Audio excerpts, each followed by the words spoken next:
하나님 백성의 비전이라는 제목으로 두 번째 말씀을 나누고자 합니다. 사람에게 비전이 있다면 그 사람은 놀라운 힘을 발휘할 수 있다는 것은 역사적으로 계속 증명되고 있습니다. 우리 옛말에 호랑이를 그리려던 사람이 붓을 들면 그 힘으로 고양이라도 그릴 수 있다라는 말이 있지요. 비전을 품고 호랑이를 향하여 있다면은 그 결과가 비록 고양이와 같은 결과를 내더라도 끊임없이 비전에 사로잡혀서 호랑이 그리기에 도전한다면 그의 삶에 드러난 결과와는 상관없이 그는 위대한 인생이라고 할 수 있습니다. 비전을 성취해서 세상에 알려지는 사람이 되는 일보다 중요한 것은 죽는 순간까지 그 비전을 품고 주님 나라까지 가는 일이라고 저는 확신합니다. 우리 인생 가운데서 세상 사람들이 알아주는 그러한 도드라진 삶을 혹시 살지 못할지라도 우리가 끝까지 하나님의 자녀로서 거룩함의 비전, 성결함의 비전, 하나님 나라의 비전을 품고 날마다 그 믿음을 포기하지 않으시기를 간절히 바랍니다. 그 비전을 죽는 그 순간까지 품는 사람, 그 사람은 비록 세상에 알려지지 않더라도 하나님 나라의 위대한 사람으로 주께서 인정하실 줄을 믿습니다. 인류 역사 중에 놀라운 비전의 힘을 여실히 보여준 사람 중에 대표적인 사람이 제 개인적인 생각으로는 보나파르트 나폴레옹이 아닐까 싶습니다. 그는 출생이 비천합니다. 프랑스의 외딴 섬 코르시카에서 그는 비천한 신분을 물려받고 태어났다고 합니다. 하지만 그는 비전의 사람이었습니다. 당시 프랑스의 정치적 상황을 보면 왕과 귀족의 소유물에 지나지 않는 90%에 달하는 백성들이 있었습니다. 그들은 노예처럼 살면서 수입의 90%를 왕과 귀족에게 빼앗기고 삶도 유린당하는 그러한 어처구니 없는 삶을 살고 있었습니다. 나폴레옹은 그러한 현실을 변화시키기로 마음먹습니다. 그가 생각하는 이상은 자유와 평등과 박애가 가득한 나라였습니다. 그러던 중 프랑스의 대혁명이 일어납니다. 왕정 제도가 무너지고 왕족은 물론이고 수많은 귀족과 그의 부역자들이 날마다 단두대에서 목이 잘리며 공포 정치가 시작됩니다. 이때 프랑스를 구원한 인물로 떠오른 사람이 나폴레옹이었습니다. 그는 비전의 사람이었습니다. 초급 장교로 임관한 뒤부터 놀라운 전공을 세워서 장군이 되었고 또 프랑스를 등에 업고 세계를 정복하면서 그가 정복한 모든 나라들은 왕정 제도를 무너뜨리고 공화정을 세웁니다. 그렇기 때문에 오늘날의 민주주의 정착에 가장 큰 공헌을 하게 된 사람이 나폴레옹이라고 할 수 있습니다.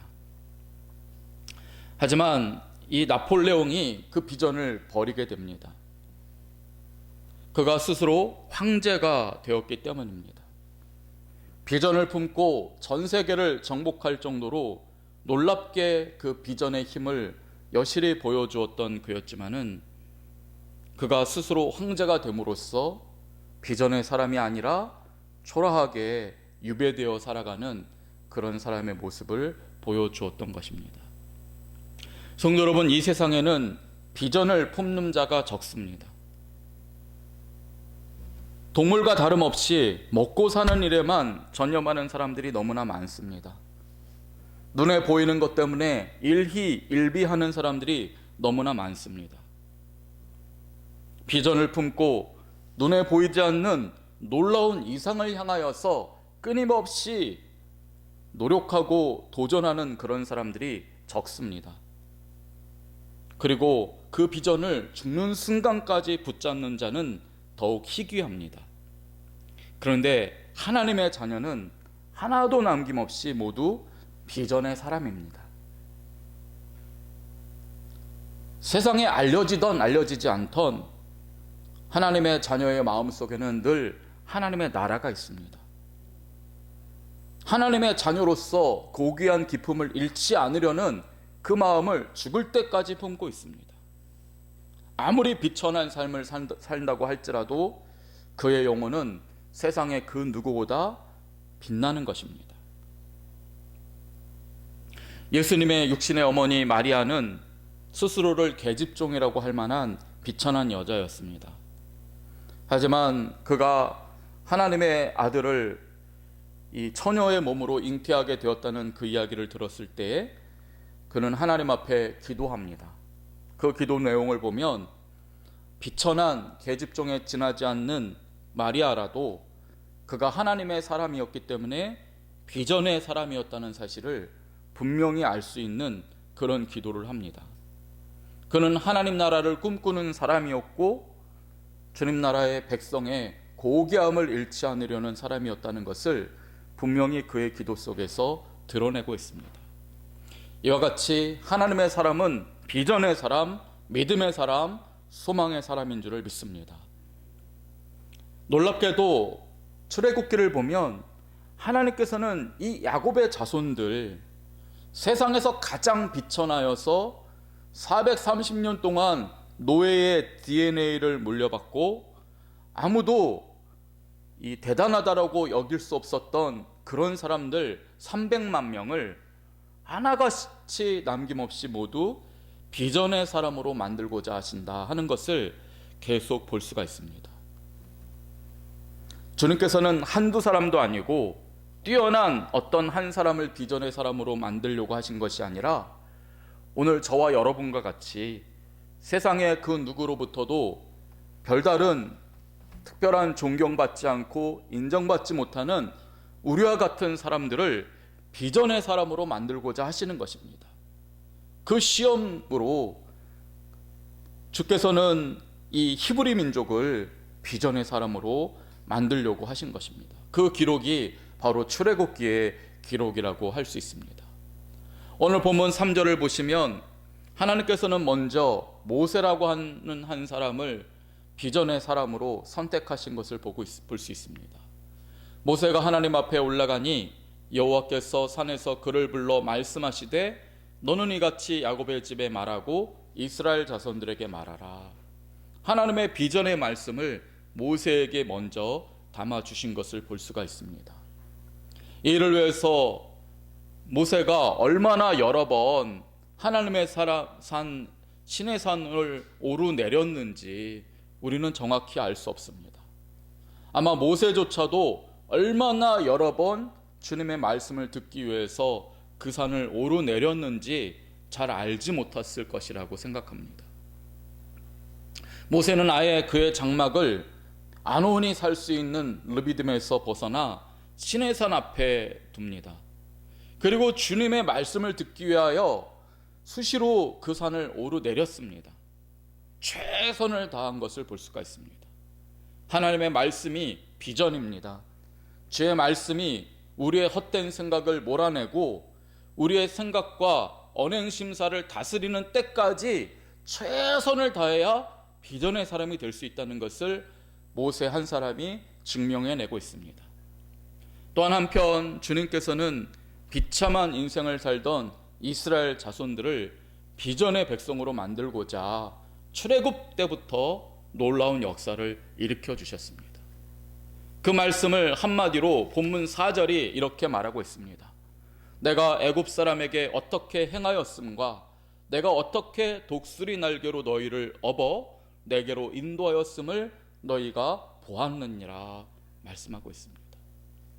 하나님께서는 비천한 노예 출신인 이스라엘 백성들을 하나님의 백성이요 비전의 사람으로 만들기 위해서 애굽에서 놀라운 역사를 일으켜 주셨습니다.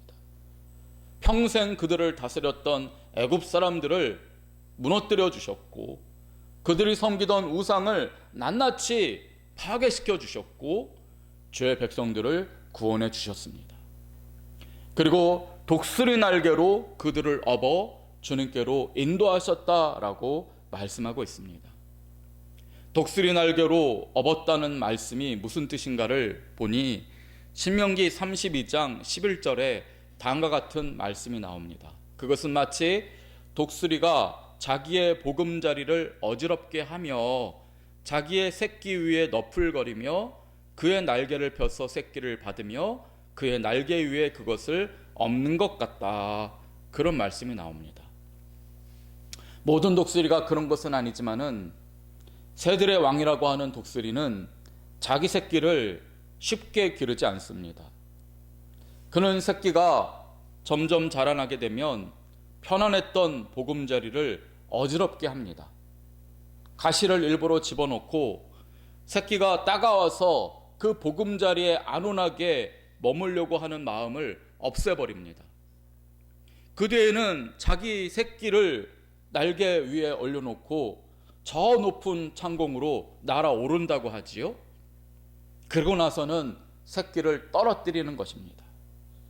그 높은 곳에서 절망 가운데서 가장 안 좋은 환경으로 바닥에 떨어뜨릴 정도로 무서운 일을 그 어미 독수리가 행하는 것입니다.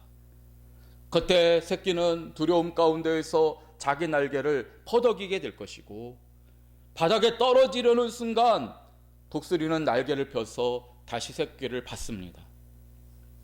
그와 같은 일들을 반복하면서 새끼가 날 수 있도록 훈련시킨다는 것입니다.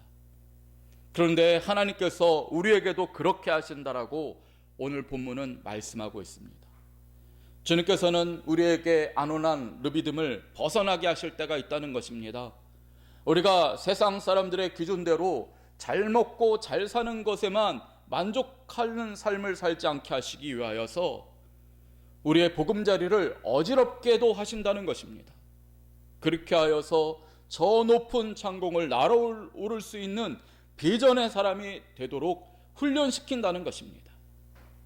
그러나 그 훈련은 우리를 바닥에 떨어뜨려 망하게 하는 것이 아닌 것은 시험이 어려울 때 다시 붙들어 주시고 우리를 당신의 품으로 인도하여 주시기 때문입니다. 성도 여러분, 인생 가운데서 질병과 또한 경제적인 어려움과 각종 문제들이 닥칠 때에 하나님 백성은 그 일을 통하여 더욱 비전의 사람이 되는 줄을 믿으시기 바랍니다. 주님께서는 새끼를 품고 거룩한 독수리로 새들의 왕으로 만들어주시는 우리들의 진정한 어미 독수리이십니다.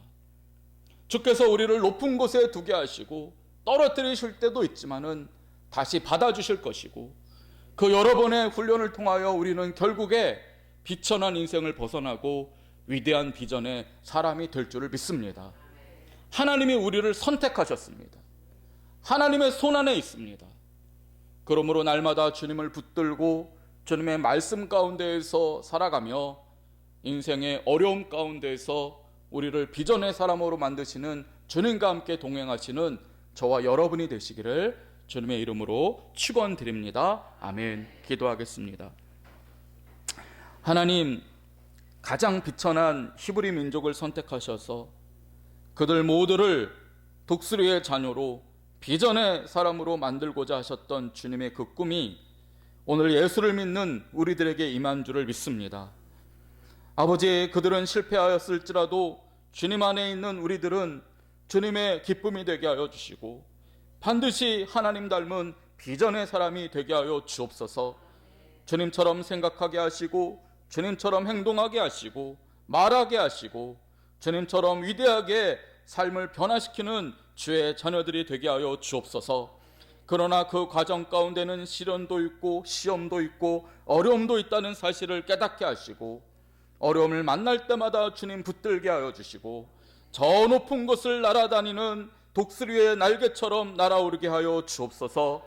오늘도 우리가 손 내밀면 붙잡아 주시고 우리가 생각하면 성령의 은혜로 깨닫게 하시며 우리의 삶을 형통케 하시고 승리케 하실 주님을 찬양하며 예수님 이름으로 기도드립니다. 아멘.